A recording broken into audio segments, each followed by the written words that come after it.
Well, I like making food that tastes good, and I don't even mind making food that tastes bad. But if I had to choose, I think I'd pick the former. So if you want to know how to make it a little bit better, but maybe not quite as good as it maybe could be, I think that you should listen to what I'm talking about. And if you learn a little something from this, well, I hope it served a purpose, and hey, that's what we're here for. Good, better.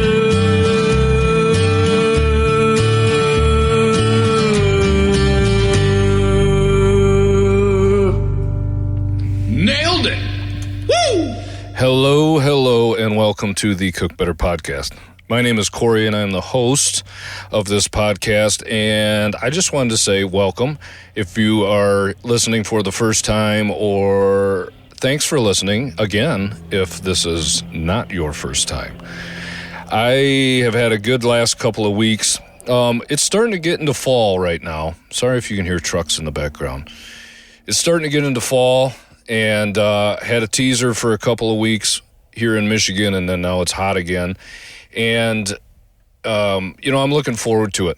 I realized that I am more interested, and maybe it's not interested, might not even be the right word, but I'm more, I get into cooking more as the weather cools down and I get inside more. I think it's during the summer, go camping and we do things, and I still like to try to cook some good food and everything as much as I can, but I realize that I have a lot of things that I'm working on outside, and as the weather cools down and as snow starts to fall, there's not quite as many things that I've got going, and so it just allows me more time, or I make more time to really get into making some good meals again.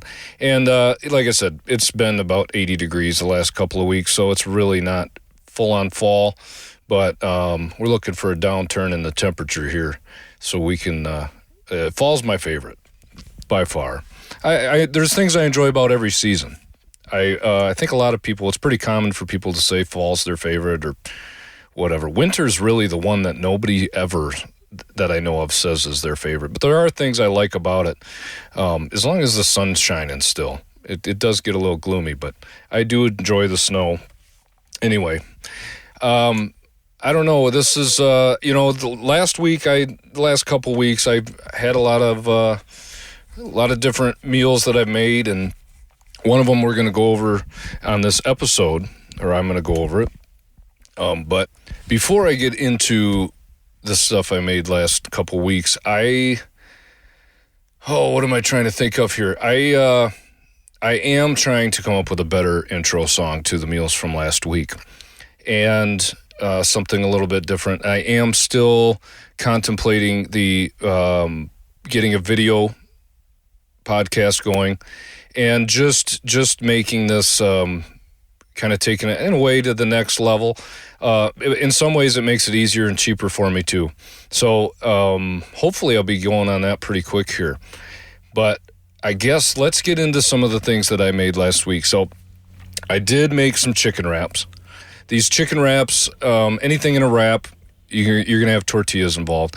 I did buy some of the spinach tortillas. I don't know if there's actually spinach in them or if they just use green food coloring. I don't know. I did not make the tortillas myself. I very much enjoy a homemade flour tortilla, and I have made them a couple of times, but it adds... we say things about being lazy or excuses of why we don't cook from scratch and that kind of thing. I've talked about that before, and I've got those excuses just as much as anybody else. But the tortilla making process, while it's only maybe 20, 30 minutes, it does add obviously another 20 or 30 minutes. So I did not make the tortillas. I would love to get into a place where I can make the time to do that. I just have not yet.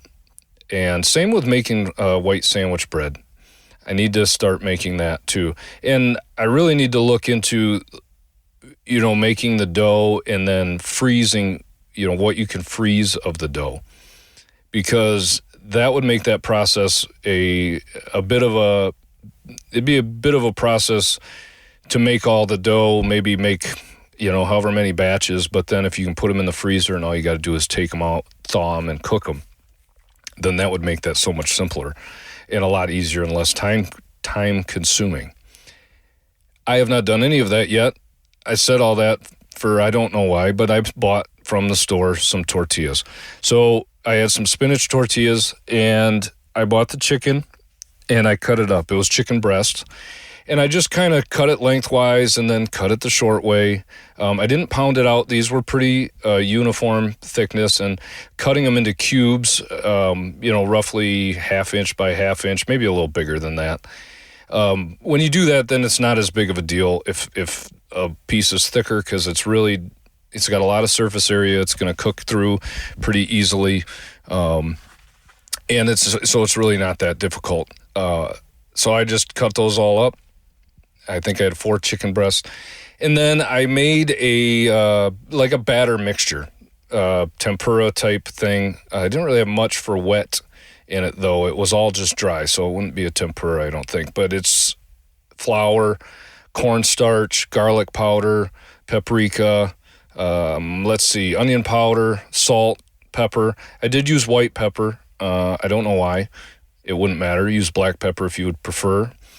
And then I just took all the diced up chicken and threw them in the bowl with the flour and cornstarch and that whole mixture, and mixed them around until everything was coated evenly, or a lot more on one side. It really doesn't matter, but I didn't deep fry them.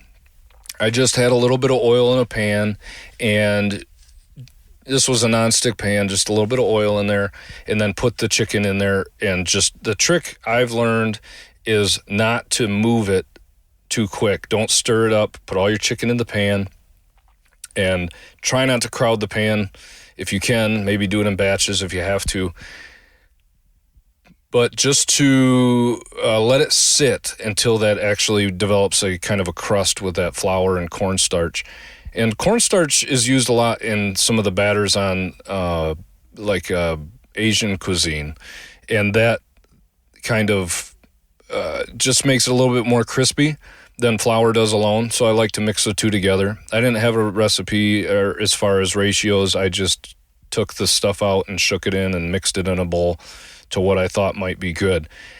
And then once it browns in, you obviously stir it over, flip it to the other side, mix it around until everything is browned. Sorry about that. Once everything's brown, chicken's done, right?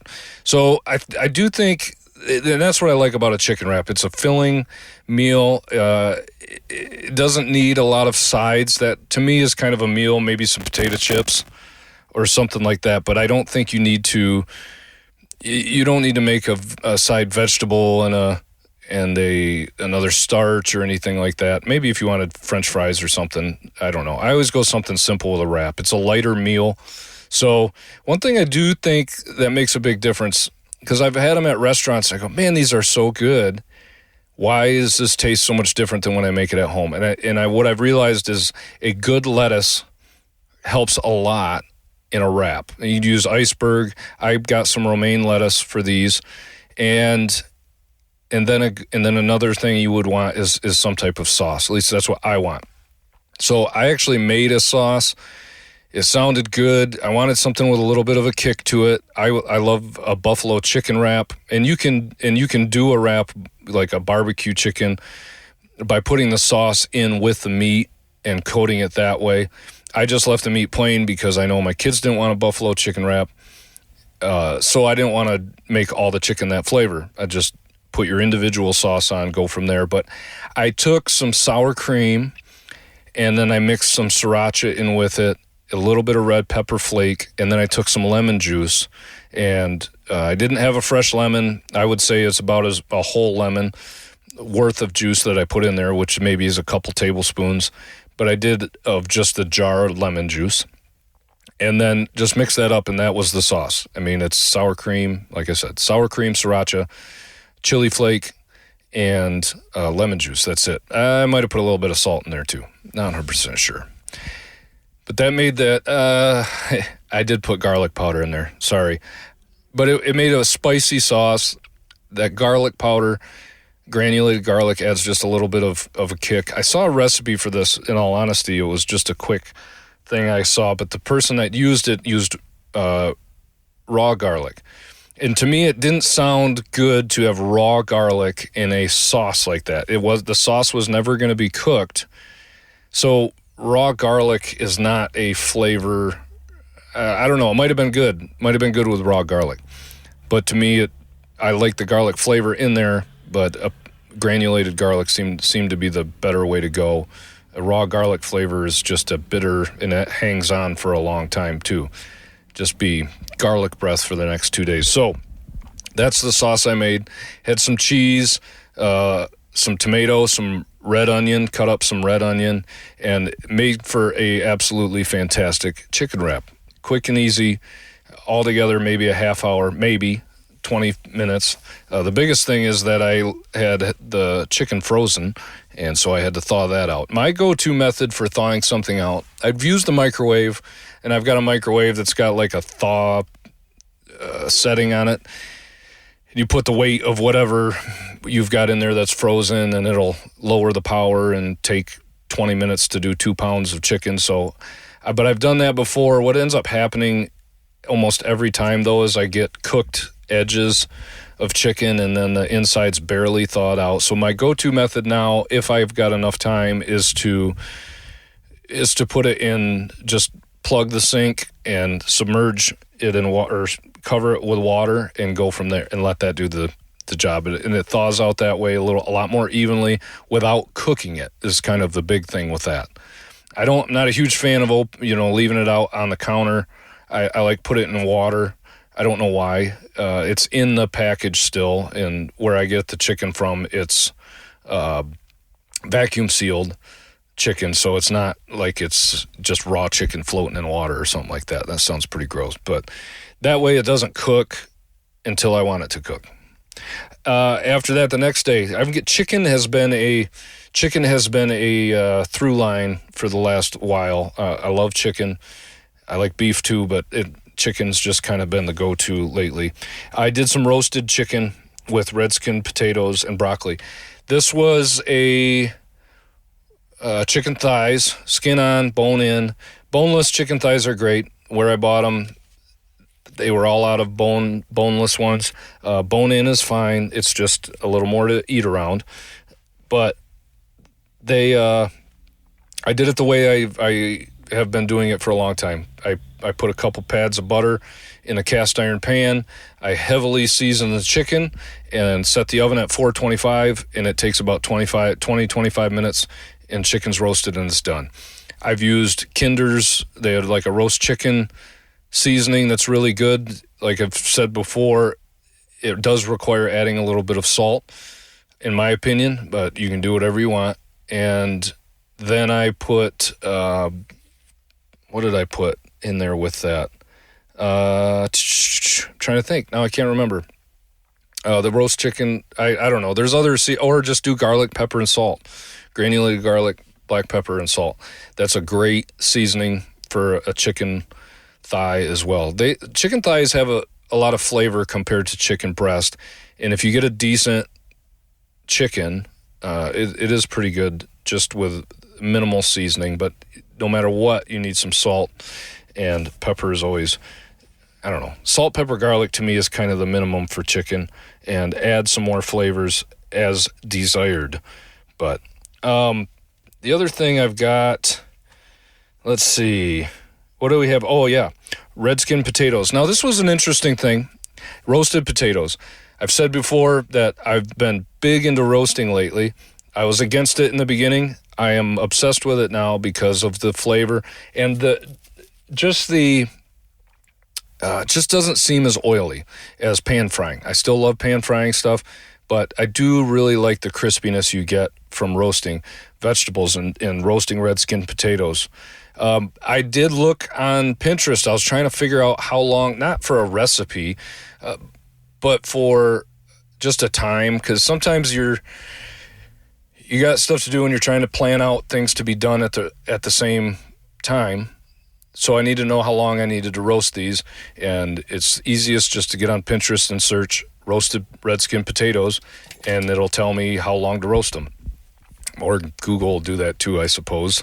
That may have been an easier option to use Google, because I typed in roasted Redskin potatoes on Pinterest, hit search, and it said something about community guidelines. Posts are not allowed. And what in the world is this talking about? On Pinterest, really?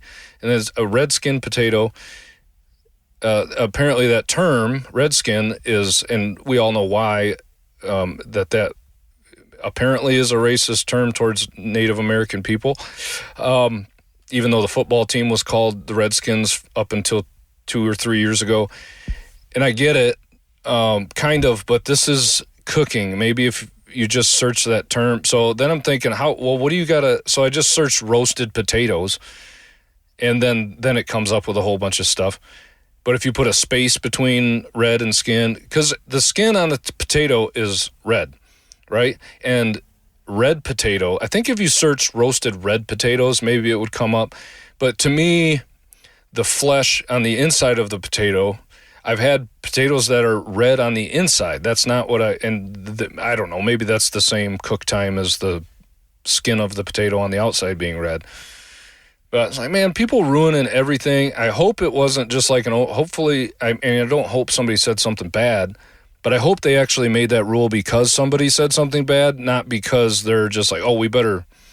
Everybody's called them Redskin potatoes for as long as I can, and that's because that's the color of the skin on the outside of the potato.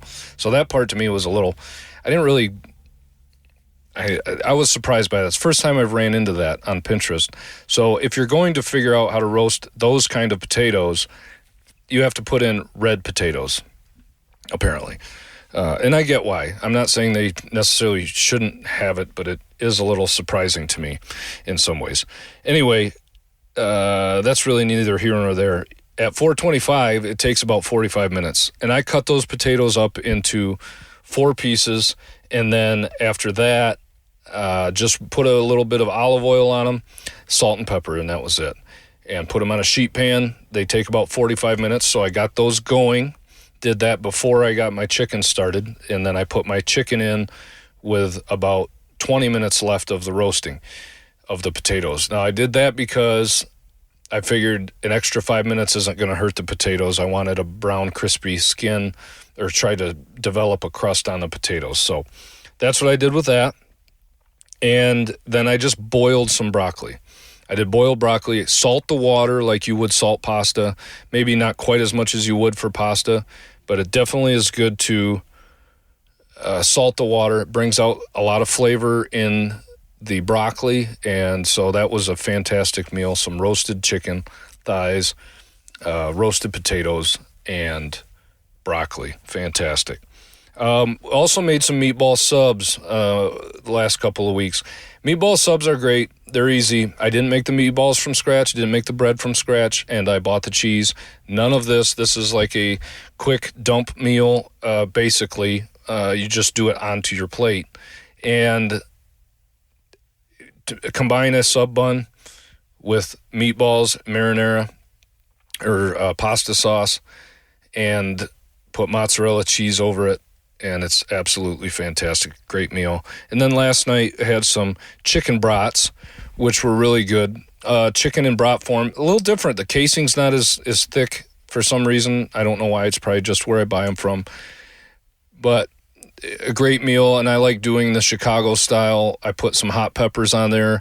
I put celery seed over top of it, had some red onion, and just makes a great little chips and dip, a quick, easy meal, and tasted fantastic. So other than that, nothing really special of note in the last couple of weeks, to be perfectly honest. There's a couple meals in there. A lot of them I've talked about before, doing a chicken in a cream sauce, something with mushrooms, and I'd have mushrooms in there, Dijon cream sauce with some chicken, some Brussels sprouts, my kind of go-to chicken prep, similar to the roast chicken thighs.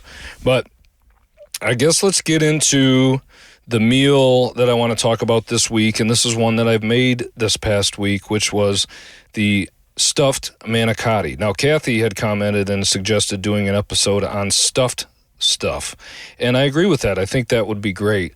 This one I'm going to do standalone because to the point of that comment, there are a lot of things like the filling that I put in stuffed manicotti is the same filling that I'll do when I do stuffed shells.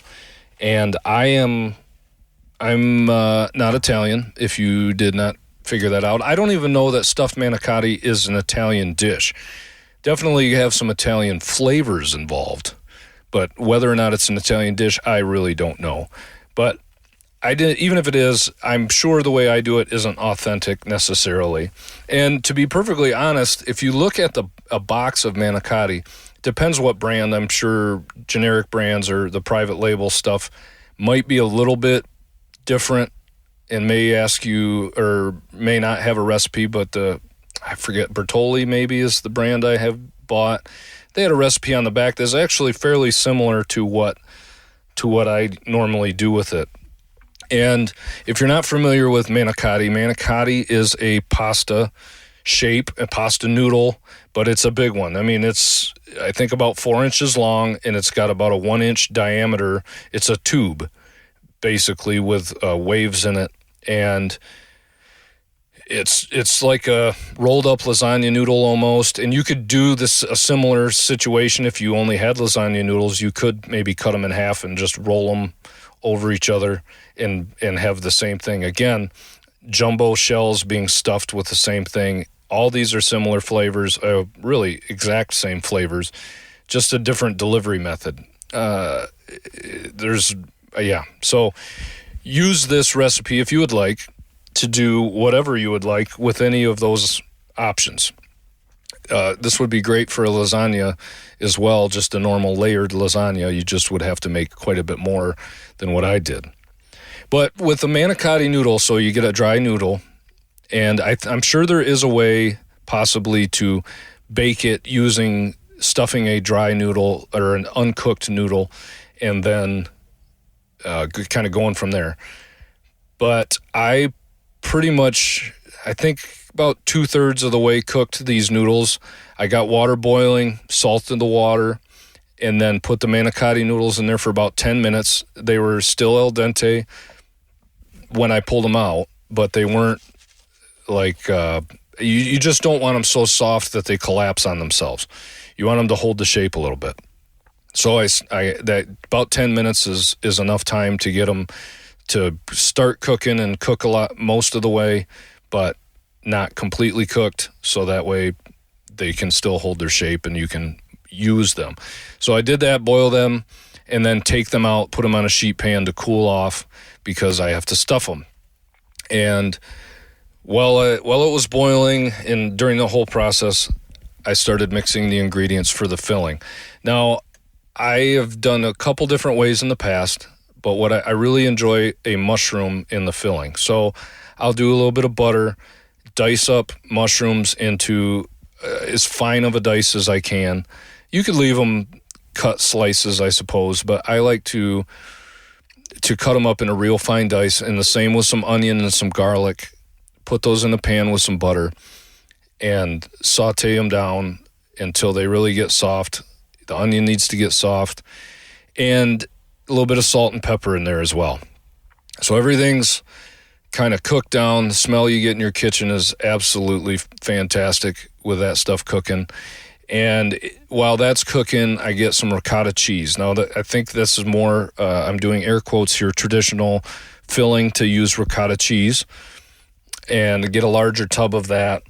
And then I will put, usually I'll do some spinach as well. And that's what I did this past week. I will put in a pan with maybe a little bit of garlic and a whole bunch. I'll use a whole bunch of spinach, and like a bunch as in the term of the way it comes from the store.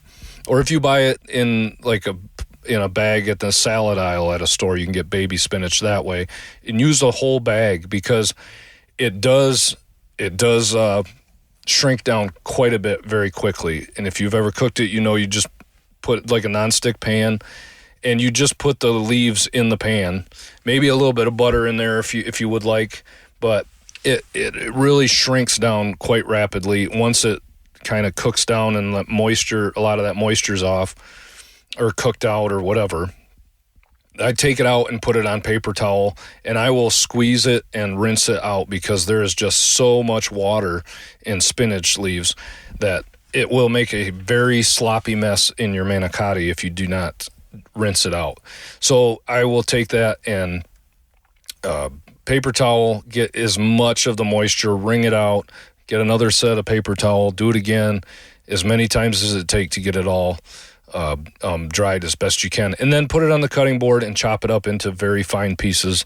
At least that's what I do. Try to chop it into small little flecks as best you can, and then put that in with the ricotta cheese.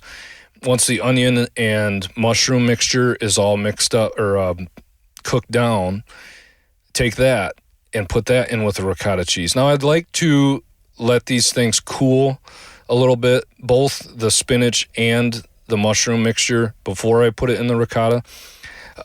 Again, just the heat in that ricotta just kind of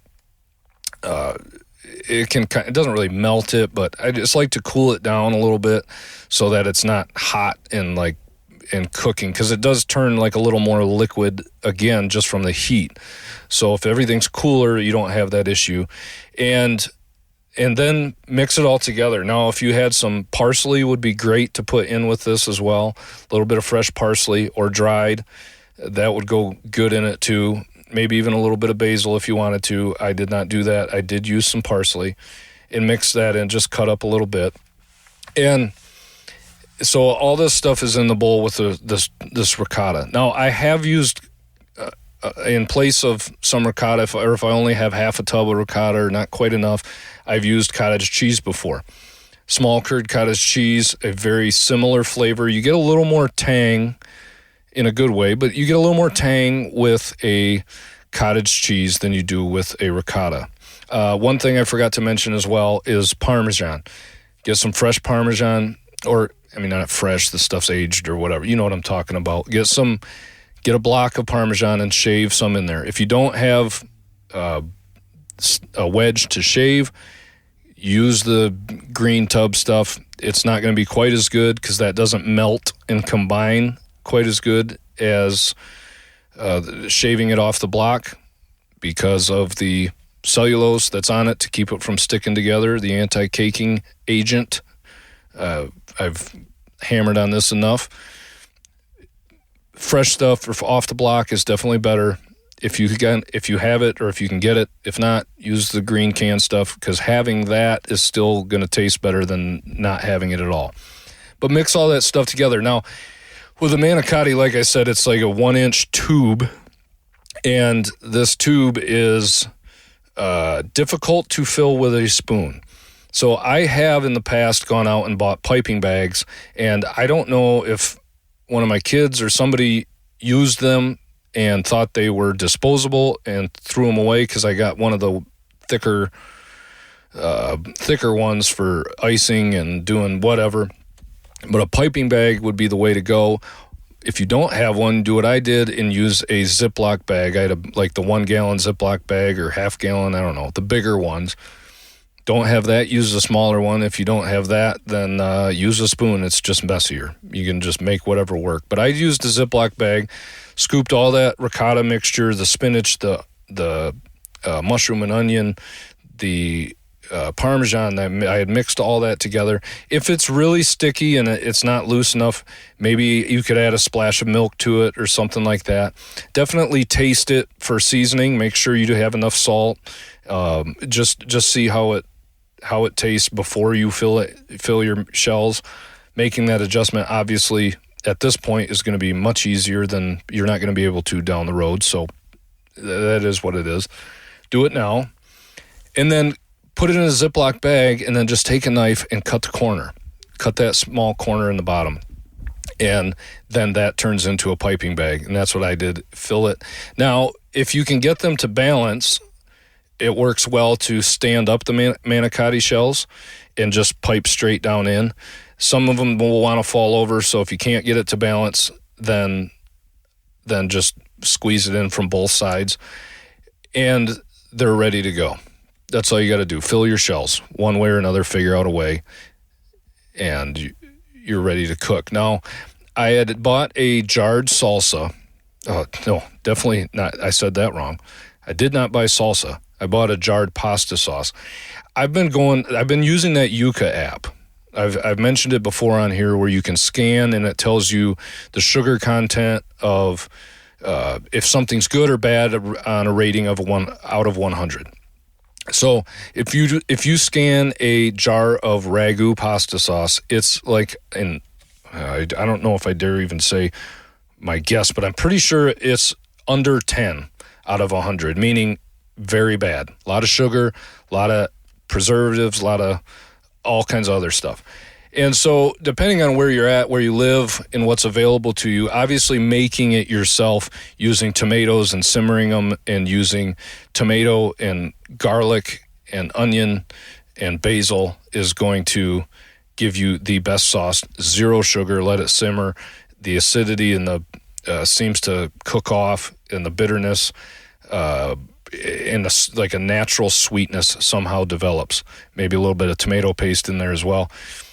If you're buying a jar like I am in a grocery store that happens to have 30 different options, scan them with that free Yuka app and see and find one that's not so bad for you. I try to do that when I'm making things out of, or when I am buying it, I know I'm not going to make it from scratch. I try to find the best option if I can. Now, the best option that I found at that store was like a $12 jar of pasta sauce for 1 jar. So I would have loved to have bought that. I couldn't justify it.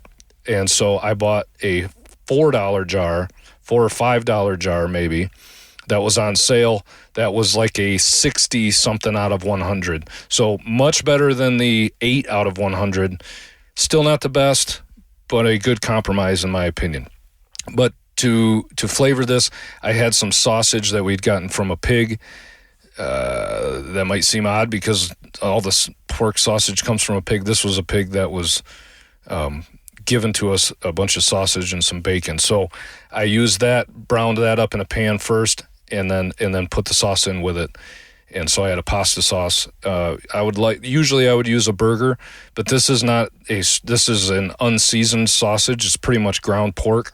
So it's really mild and doesn't change a lot, but it works good with I don't know, it's nice to have a meat in there, but you want to keep it vegetarian, skip the meat, obviously, and then just put your pasta sauce. Now you get a 9x13 pan out, take a ladleful of that pasta sauce and put it on the bottom.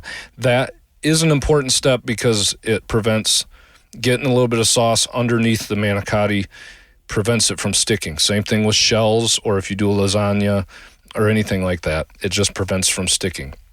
So spread that out on the pan, take your manicotti noodles that are stuffed, lay them out, and then take the rest of the sauce and ladle it over top and around the rest of the pan. I think I ended up I thought I would need 2 jars of sauce. I almost said salsa again. 2 jars of sauce, pasta sauce, and I really only ended up needing 1 if I remember correctly. But just do whatever, I don't know. Fill up your pan to your heart's desire. If you cook too much like I did, I had the extra sauce on there. But after that was done, then I took some mozzarella cheese, shredded that up, again off the block, not a bag of pre-shredded, and put that over the top. And I did shred a little bit more of the Parmesan over the top as well. And you're really ready to go. Now you just got to put it in the oven and cook it. I don't remember the amount of the temperature or the time. I'm pretty sure it was 400 degrees, and I think I did it for about 15 minutes covered with some tinfoil, loosely covered, because I didn't want the cheese to stick to the tinfoil. And loosely covered for about 15 minutes, and I think I took the tinfoil off and did another 15 minutes uncovered until that cheese started bubbling and got brown.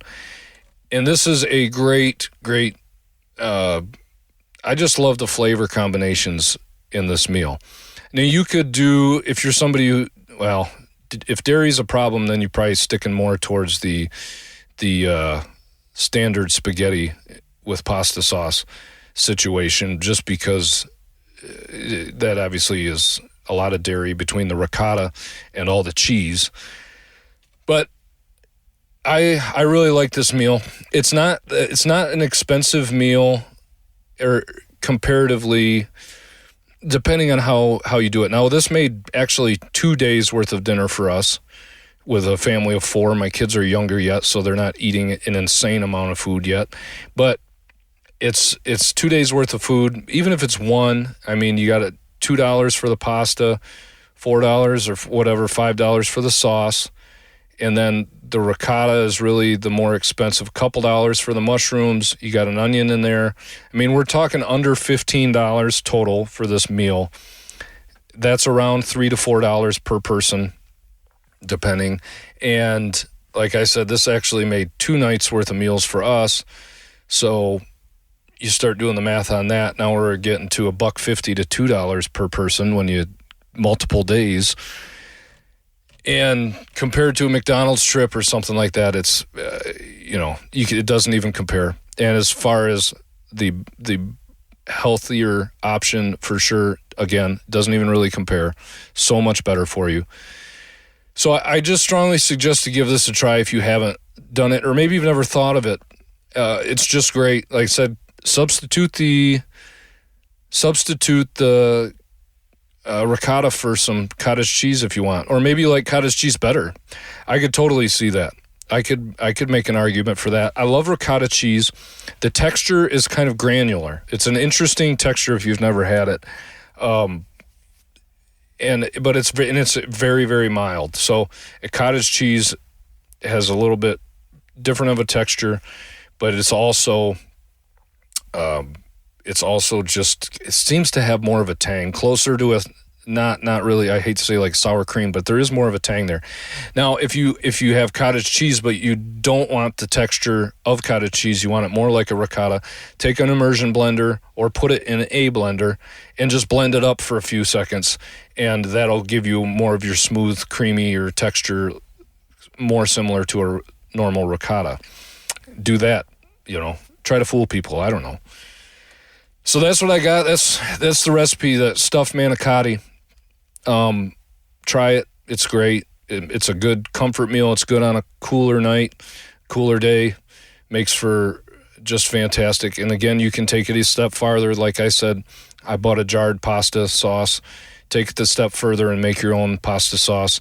Or if you're somebody that cans it, like a buddy of mine cans, Johnny, who I've talked to on here, cans his own pasta sauce, him and his wife. So perfect way to that's really the way you want to do it if you can. I don't do that. I wish I did. So yeah, that's what I got. Let me know more comments, more ideas. I will do an episode at some point on stuffed stuff, because I do like the thought of that. I think that's a great topic, and there's so many things that you can that you put stuff in. I've talked before about the stuffed chicken I've done, rolled many different ways. So try this recipe out. Give me ideas for more topics. I appreciate it, and I will try to get to them, because it's just great. Gives me ideas too. And this was just one that I had made this week anyway, so I figured, hey, why not talk about it? Thank you so much for listening. I appreciate it. Get out. Well, don't get out. Stay in, cook something for your family or for yourself, and I will talk to you next time.